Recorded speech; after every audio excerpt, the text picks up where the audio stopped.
ভারতের কয়েকটি রাজ্যে এখন আতঙ্কের শব্দ আই লাভ মোহাম্মদ। এই কথাটি বলা বা টি শার্টে লেখা থাকলেই মুসলিমদের গ্রেফতার করছে ভারতীয় পুলিশ। কিন্তু কেন? এটা কি আসলেই কোনো অপরাধ? আর ভারতীয় রাজনীতি এই ঘটনাকে কিভাবে ব্যবহার করছে, চলুন ধাপে ধাপে জেনে নেওয়া যাক। প্রথম প্রশ্ন হচ্ছে, আই লাভ মোহাম্মদ সাল্লাল্লাহু আলাইহি ওয়াসাল্লাম বলা কি ভারতে বেআইনি? ভারতের সংবিধান স্পষ্টভাবে বলে প্রত্যেকটি নাগরিক তার ধর্ম পালন ও মত প্রকাশে স্বাধীন। ধারা ২৫ এবং ১৯-এর কয়ে এই স্বাধীনতা নিশ্চিত করা হয়েছে। তাহলে আই লাভ মোহাম্মদ বলা অপরাধ নয়, কিন্তু পুলিশ বলছে এই লেখা নাকি আইন শৃঙ্খলার জন্য হুমকি, আর তাই তারা মামলা করছে।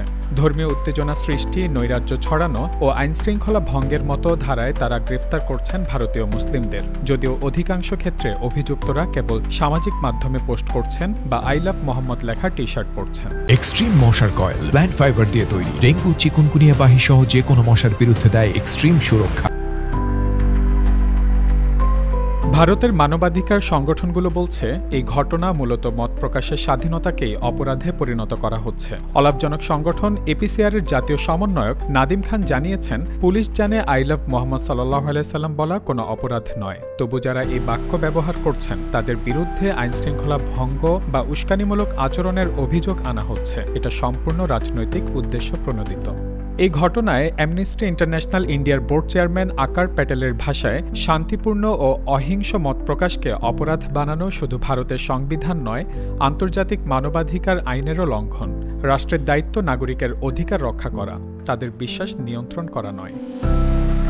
এটি বিচ্ছিন্ন কোনো ঘটনা নয়।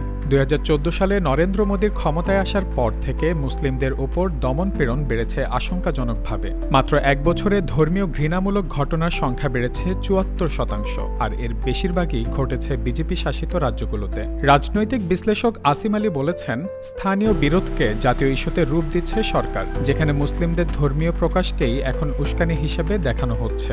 এমনকি মোদীর নিজ নির্বাচনী এলাকায় ঝুলছে পোস্টার আই লাভ বুলডোজার, যা প্রতীক হয়ে উঠেছে মুসলিমদের বাড়িঘর ধ্বংসের রাজনীতির। আই লাভ মোহাম্মদ সাল্লাল্লাহু আলাইহি ওয়াসাল্লাম মুসলিম সম্প্রদায়ের জন্য একটি আবেগ ও ভালোবাসার প্রকাশ। তবে আজ এই বাক্যই ভারতীয় মুসলিমদের জন্য ভয়ের প্রতীক হয়ে দাঁড়িয়েছে। প্রশ্ন একটাই, ধর্মীয় বিশ্বাস প্রকাশ যদি অপরাধ হয়, তাহলে আজকের ভারতে মানবাধিকারের অবস্থান কোথায়?